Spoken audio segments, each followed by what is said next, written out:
نحمدہ و نصلی علی رسولہ الکریم اما بعد فاعوذ باللہ من الشیطان الرجیم بسم اللہ الرحمن الرحیم لقد کان لکم فی رسول اللہ اسوۃ حسنہ یقیناً رسول اکرم صلی اللہ علیہ وآلہ وسلم کی زندگی تمہارے لیے بہترین نمونہ ہے۔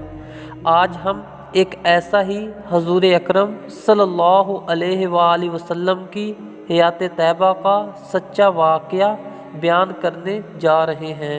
جیسا کہ امام بخاری کی کتاب الجہاد میں ایک واقعہ ہے کہ میدان جنگ میں کفار کی طرف سے ایک شخص نکلا اور چیلنج دیا کہ ہے کوئی مسلمانوں میں ایسا جو میرے مقابل آئے۔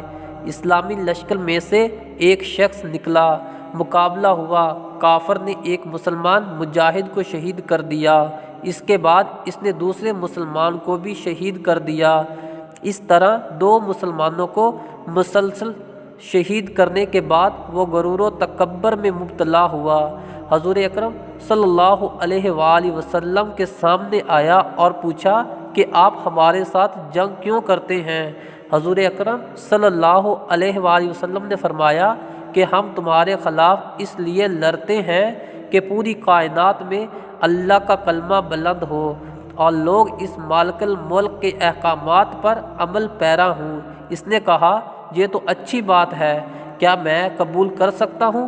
حضور اکرم صلی اللہ علیہ وآلہ وسلم نے فرمایا ہاں کیوں نہیں۔ چنانچہ اس نے کلمہ پڑھا، مسلمان ہو گیا اور پھر گورا دوراتا ہوا کافروں پر حملہ کر دیا اور لڑتے لڑتے شہید ہو گیا۔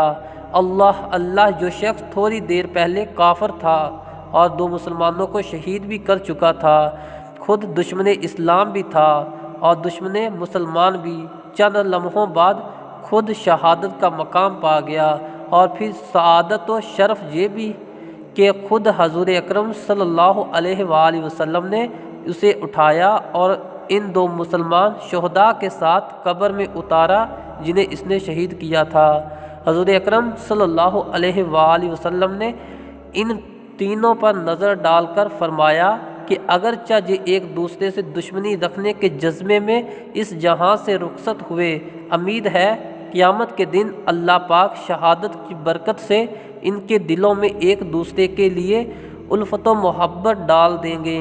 اور پھر اس شخص نے صرف کلمہ شہادت ہی تو پڑھا تھا، نماز اور دیگر عبادات کی نوبت بھی نہیں آئی، اور صرف شہادت ہی کے اعلیٰ مقام کی بنا پر جنت کا اعلیٰ درجہ پا لیا۔